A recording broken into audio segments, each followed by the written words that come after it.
The Magna Carta is more than just a document, is more than just a basis for our rights. Ultimately, Magna Carta is a lesson in power. When King John was forced to provide the royal seal of approval at Runnymede in 1215, it demonstrated something. It demonstrated that even the most powerful autocrat was ultimately accountable to the people. Much later, however, in the 1760s, a dissenter named John Wilkes opposed the growing power of King George III and criticized the king in the famous newspaper North Briton 45. The king issued a warrant for the arrest of John Wilkes and anybody else involved with North Briton 45, and he ensured that Wilkes and 49 other people had been arrested. However, the warrant was generalized, and Wilkes picked up on this, and he refuted the validity of the warrant, and he proceeded to sue the king, and he won the case and damages in the order of £1,000. He invoked the principles of Magna Carta and of English liberties in the name of doing so, because he knew that a generalized warrant was not a legitimate warrant. So what has this to do with the digital age, you may ask? The digital age presents tensions in the relationships between governments and individuals. And the linchpin of the debate is framed within the privacy versus security dilemma. And a Magna Carta for the digital age is required for one very important reason, and that is to once again clarify the relationship between government and individual in the digital age. The role that this new settlement must fulfill can be compared to the humble three-legged milk stool. The first leg of our proverbial milk stool has the role of clarifying exactly how much liberty, if any, we should be prepared to exchange for greater security. The second leg provides the checks and the balances for governments to operate within when conducting surveillance. And the third leg deals with the increasing proliferation of online hate speech and bullying that often goes unnoticed.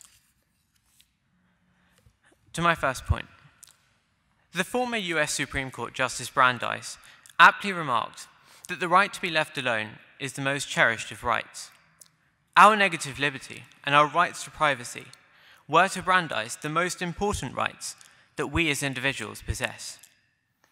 The most common argument in favor of government surveillance is that we can effectively exchange a portion of our negative liberty for greater security. Mathematically, it's as simple as finding the optimum unit of sacrificed liberty in exchange for the greatest unit increase in security. However, this is a mischaracterization of the situation. It has been argued by Senator Rand Paul of Kentucky that the mass collection of data is a broad brush policy, a policy born from fear, from impulse, and not from logic. Paul's position on Section 215 of the Patriot Act, which warrants the collection of records of communications, of telephone records and email communications, is that it's highly ineffective at recognizing or preventing terror threats, and the evidence is plain to see. The US government claimed that the records collected under the authority of the Patriot Act had helped to capture 52 terrorists.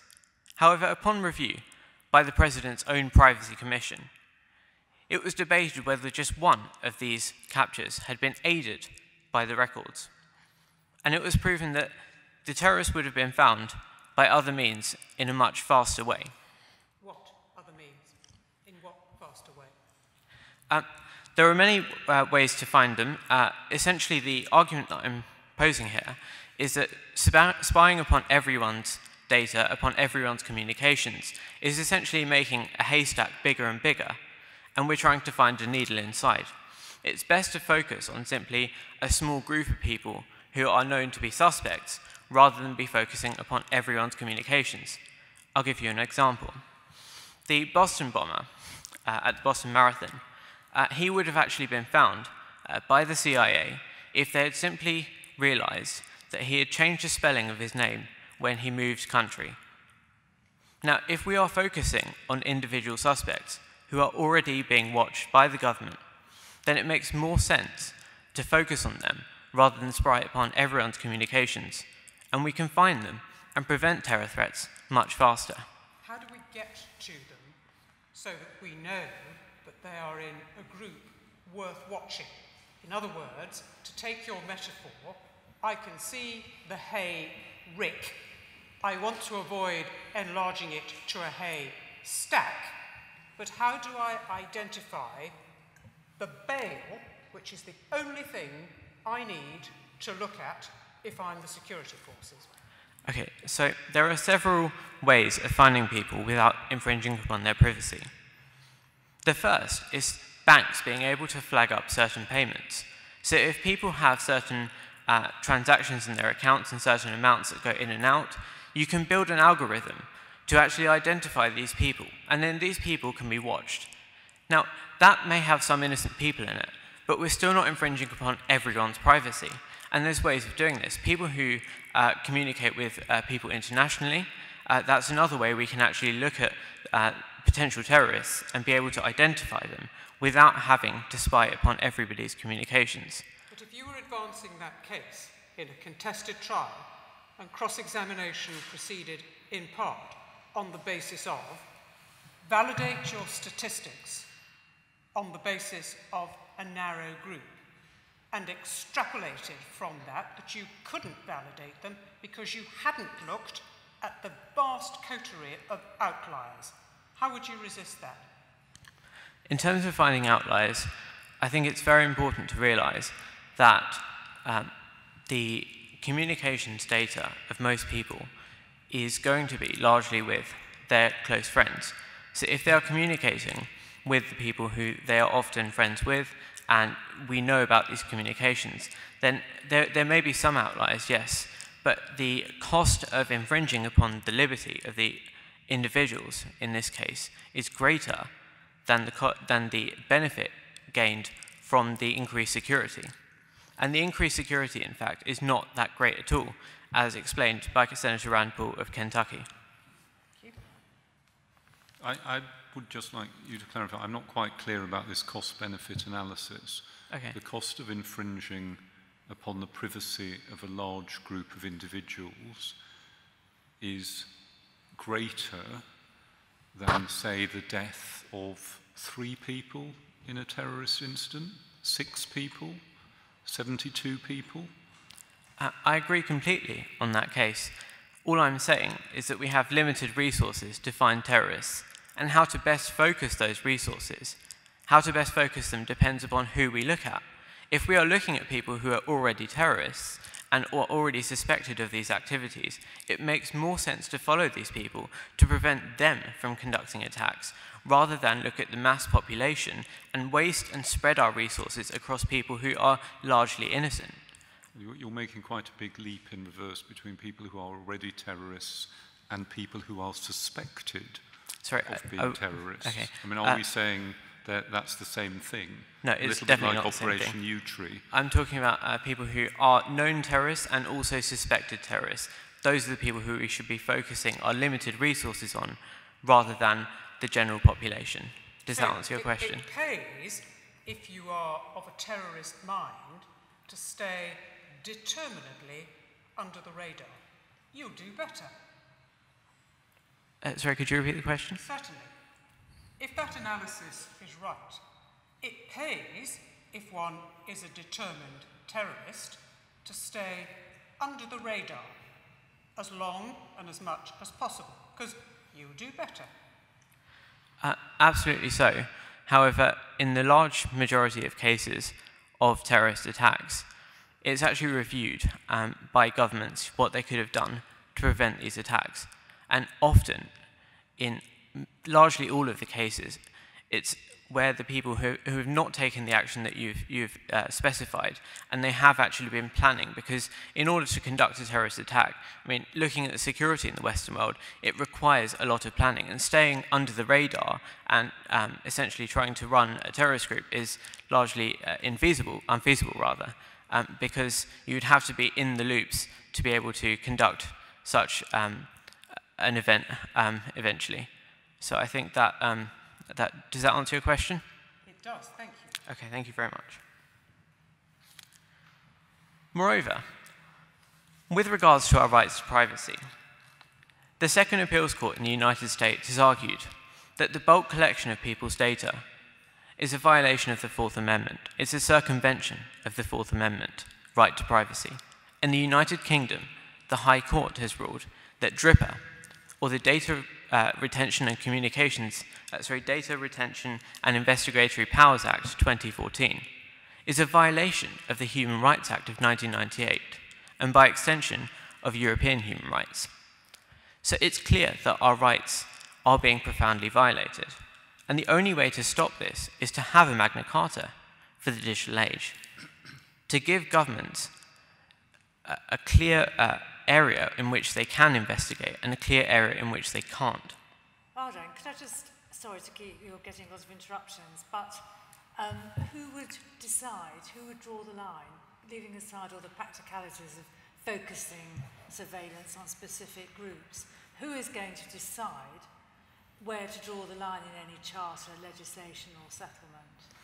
I think the people who should draw the line should be ultimately the intelligence services who are already drawing the lines.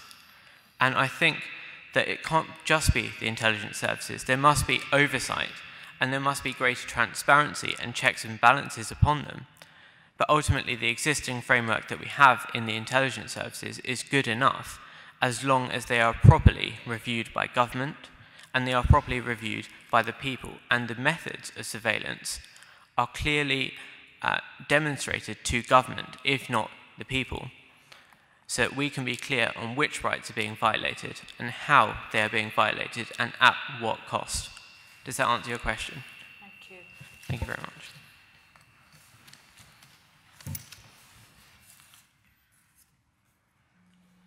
The second role that a Magna Carta for the digital age should fulfill is that of providing stringent checks and balances upon governments worldwide.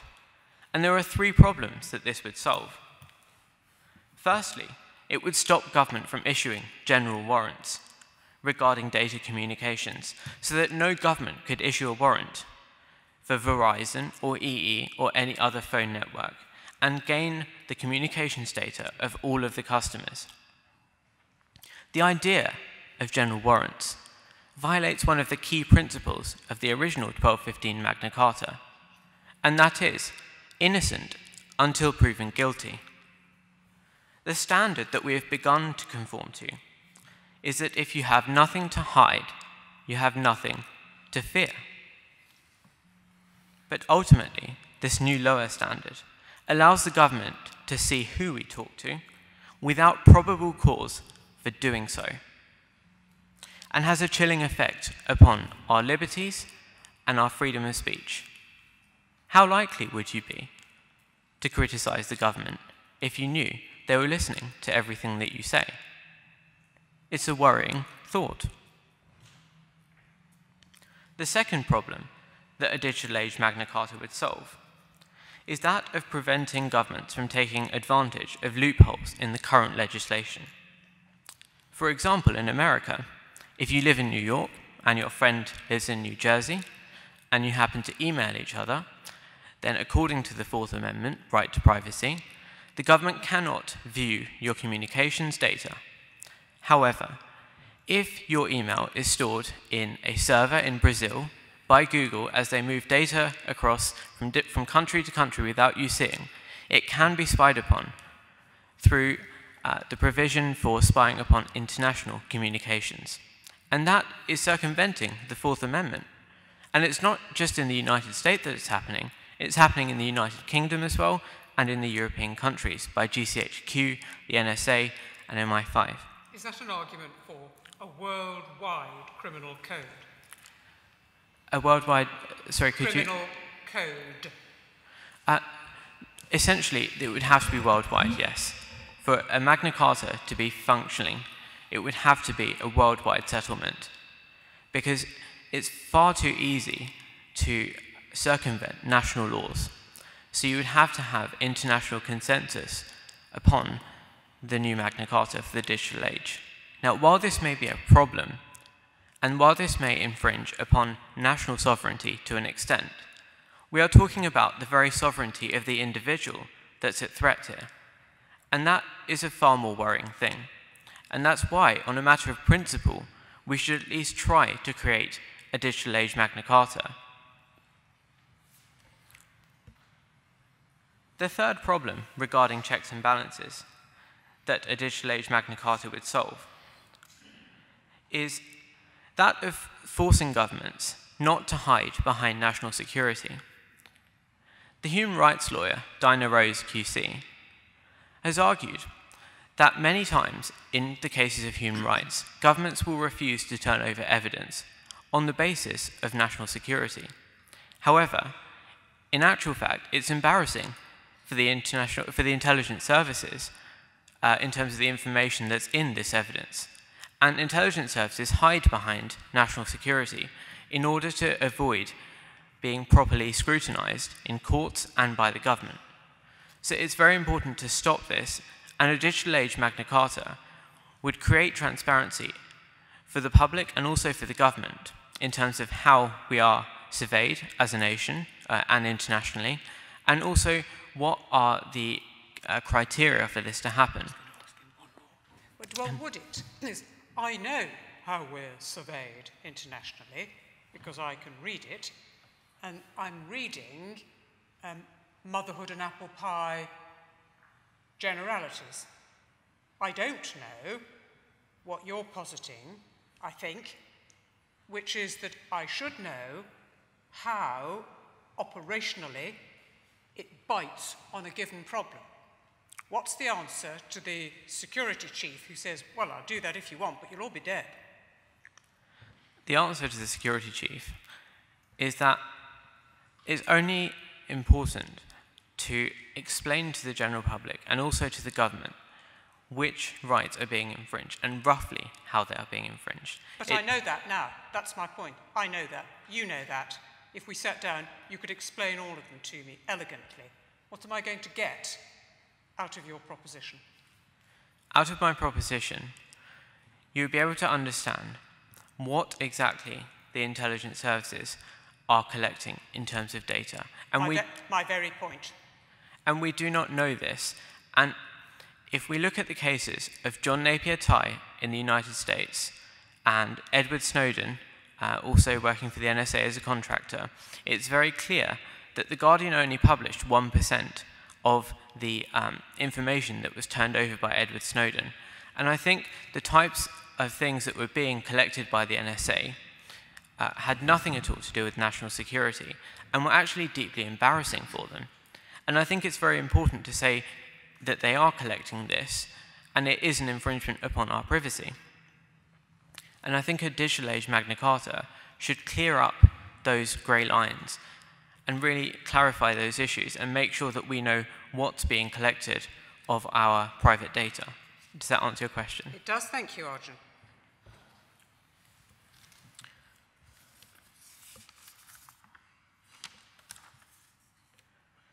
So how about the third and final leg of our milk stool analogy? What about the proliferation of online bullying? Don't governments have a duty to intervene in these cases? Well, they almost certainly do. And this is one area where governments and social networks should be doing more instead of less. A digital age Magna Carta should make it mandatory for social networks to report cases of bullying to the government, to the law enforcement agencies, and to have clear oversight online to show and deter online bullies from conducting their activities. And I think that's very important. Handing over reports of bullying to the police also creates a clear distinction between spying and legitimate government intervention.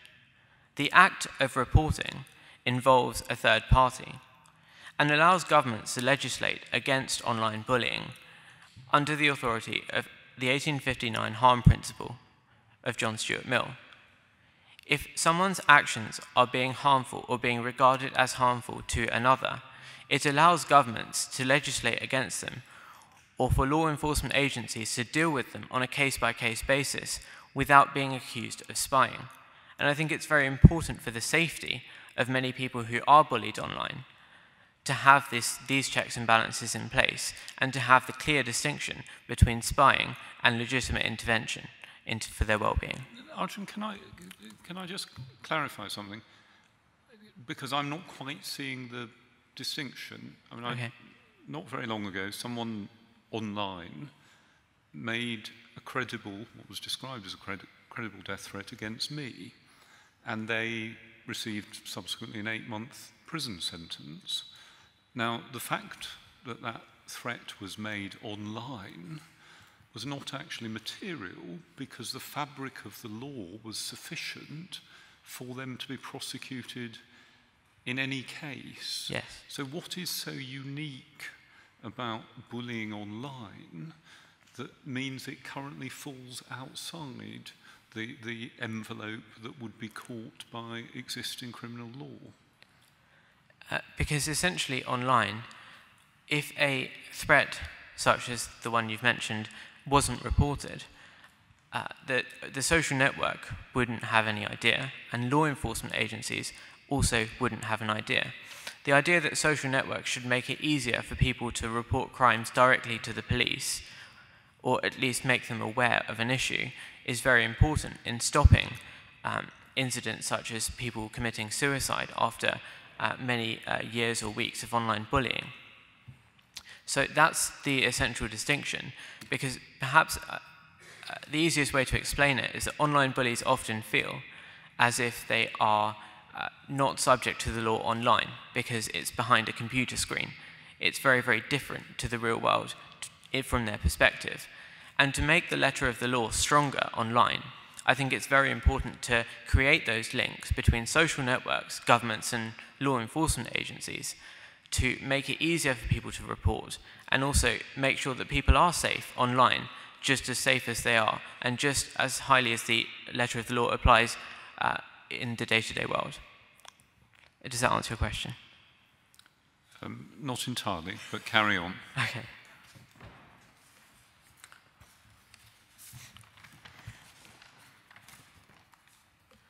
To conclude, the most important problems that we face in the digital age is that the lines between state and individual have become severely blurred. As a result, government surveillance has manifested itself as a representation of increasing state power and decreasing liberty and privacy rights. A digital age Magna Carta is required not only to redraw the frontiers of the state in relation to our private lives, but also to provide the checks and balances for governments to function within, so that our rights cannot be circumvented, and so that governments are transparent as possible regarding the surveillance techniques. And ultimately, a digital age Magna Carta should protect us from online bullying and from harassment, and government should be the agency embodying the principles of an online digital age Magna Carta. While it may be difficult to enforce across the globe regarding national sovereignty, we should enforce it in accordance with the principle of individual liberty, rather than focusing on the difficulty of enforcing it in practice. This is why we need a Magna Carta for the digital age. Thank you very much.